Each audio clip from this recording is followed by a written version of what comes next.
Hi, good morning, you guys. We've seen in the past few months that the Capital One Venture X popularity has been growing, especially after the Plaza Premium launches that they've launched. Though it does not provide a significant value to most of the users of Capital One Venture X card, but it does show that Capital One is actually trying to expand their horizons in the travel industry as well, just like Chase Sapphire Preferred, Chase Sapphire Reserve, and then Amex Plat.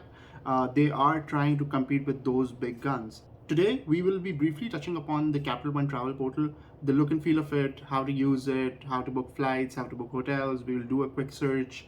We will see how the price prediction works. Just a little bit of touching on that. But our main focus of the video today would be the price match. So there are a couple of ways that we can do that. The first is that if you search for a flight and it says wait, then you just have 24 hours in which you can claim for the price drop or the price match.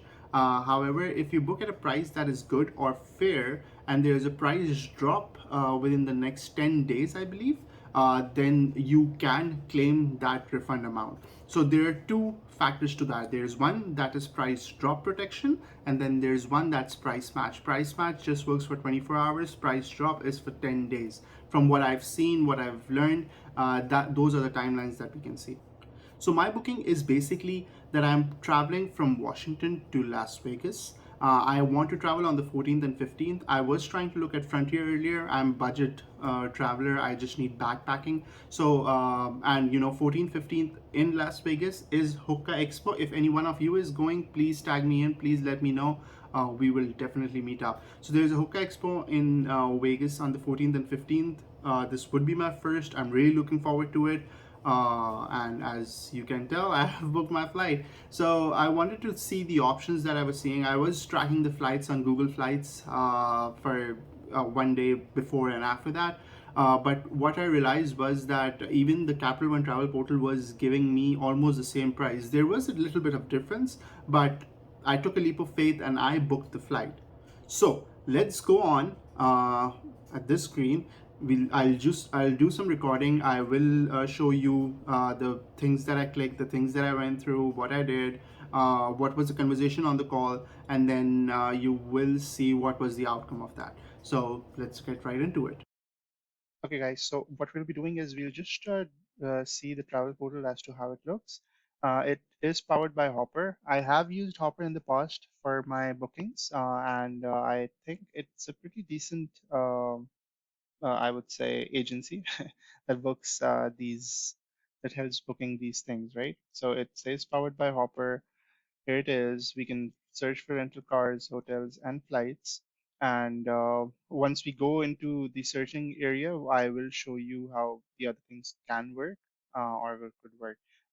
You earn 5x miles on flights and 10x miles on hotels and rental cars when we book through the portal, right? So let's go into Google Flights and I do have this trip already here, so we can just put this in. So we see that there is $517 for four passengers. I was traveling with my friends, so I did that. But what we can do right now for checking stay, so $130 is a round trip flight on Spirit Airlines uh, for 12th of October to 15th of October, right? And it's not separate tickets, it's the same tickets. We can just book through here. We can book through the Spirit Airlines website, and we'll just check the exact price amount that comes out, right? Okay, 63, then get me the cheapest fare, I think 67, and then standard is 129.70, right? Now, I'll also tell you one more interesting fact about the entire thing. So 129.17 is the total amount of the fare, right? Let's go onto the travel portal. Let's put on the same things to Washington to Vegas, departure on 12th. On here, where you see the green, it's the lowest as the keys here, low, medium, high. So the dates that we've selected is almost like the lowest fares that we can get. So 12th to 15th, done. And those are my actual fly dates, so consider me lucky. It says you should wait for a better price. It says it is on the wait area. But what it also says that you could save as much as $10. So $10 doesn't matter that much. Like, it could also go higher than what we've seen before. But one thing that I really like about this portal is this freeze the price book later. Now, this is a lot higher fees right now. I have seen prices like pay a fee of as low as like $30 or $20, and you can freeze the price for like 7 days. Like, I think that's a pretty good feature to have in your vault. You can also see the price predictions. It says until September 22nd, you could see a price drop of around 122. I personally booked my flight for 125, I believe. The entire flight was of 125 because the total price came out to be 500.78, so 125 and change. So what we see here is 131, right? So 131, select standard fare, then departure 131, select standard fare. I will say continue. I have all the passengers that I'm flying with right now, but I'll just select one of um, you know myself. I'll just do this, and then it says the total fees is 131.11. Now the website actually shows 129.17. So that's a difference of what, $2. Those $2 are when I booked for from the portal for the all the four passengers. What I saw was that the price that was coming was around the same price, but that one point something dollars that are additional are more like taxes. So that was a weird thing to see.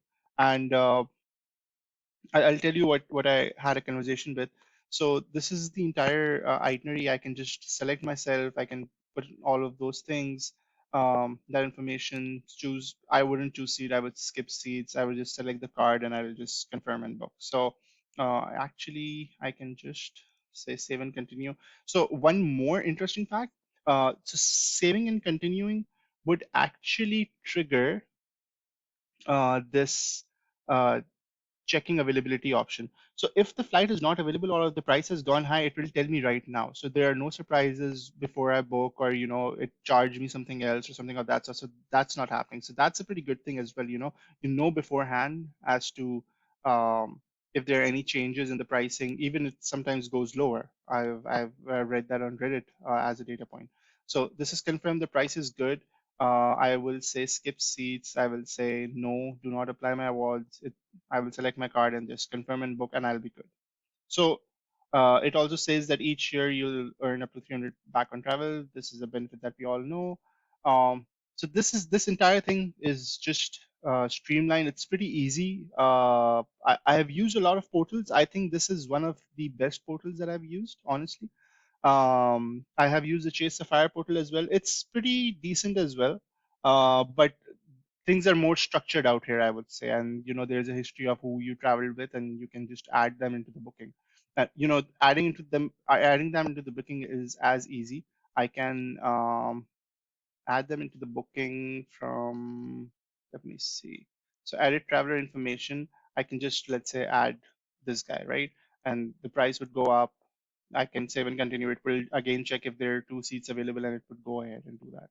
So what I want to show you next is my actual booking. So this is my actual booking that I did. So 12th October to 15th of October, the flight that we booked. The total amount it says is like this, right? 125.18 plus 1.88 in tax. So what I saw was that on the Spirit website, the actual price was coming out to be 125.18, and this 1.88 is an additional charge that they did. So I think this was a charge that the portal added for that ticket. So for each ticket, it was 1.88, 1.88, 1.88, and then total it came out to be around $7 and change. What I did was I called them up and I said, um, I saw this on the Spirit website, and I have booked a ticket through you guys already. And you can see here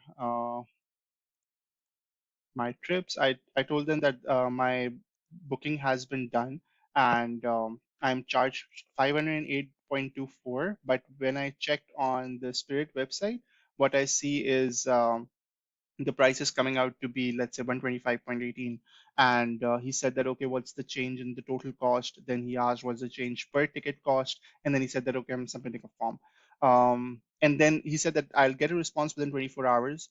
And what I did was that I waited for 24 hours, yes, but I was curious because of this video I had to make, but I also wanted to understand, how much time it usually takes. So this came out yesterday, I would say. Yes, yesterday this came out. It says your refund should arrive within 7 to 10. We processed your request to match a lower price on your booking. You're getting a refund of 7.5 to your original payment method, and this will be posted in 7 to 10 business days or 1 to 2 billing cycles at max. So as you saw, this was not a lot of hassle at my end, even calling them, giving them a call. So their customer experience was brilliant, and that's what I've seen on Reddit as well. People really appreciating their customer experience. They pick up the call within the first second ring, so you don't have to wait for long. They really do provide all the feedbacks and everything at the same time, so you know what you're getting into. Also, what the customer representative actually said to me was that he will be filling out a form and then submitting it, and then after 24 hours I'll get the response to that, whether it was approved or it was denied. However, I've seen on Reddit posts that even when they try to call, they tell them if this claim should be successful or it should not be successful. That's one data point that I've seen on Reddit, but that was not the case with me. So I did ask explicitly if this is fine and if I will be approved or not. So he said that you should get your response within the next 24 hours. So I hope this provided value to everyone. It's a tough one. This is my first video, honestly, and I'm trying to do my best. If you want something that I should change, if there is something that I should update in my video, if there is voice issues, if there is video issues, if there is any of the content issues, if there's too much editing issues, just please let me know. I'm new, so you know that I'll read all the comments. I'll be looking at the number of views that I get, and I hope to provide some value in my future videos as well. I'll be making videos about food, I'll be making videos about travel, I'll be making videos about credit cards.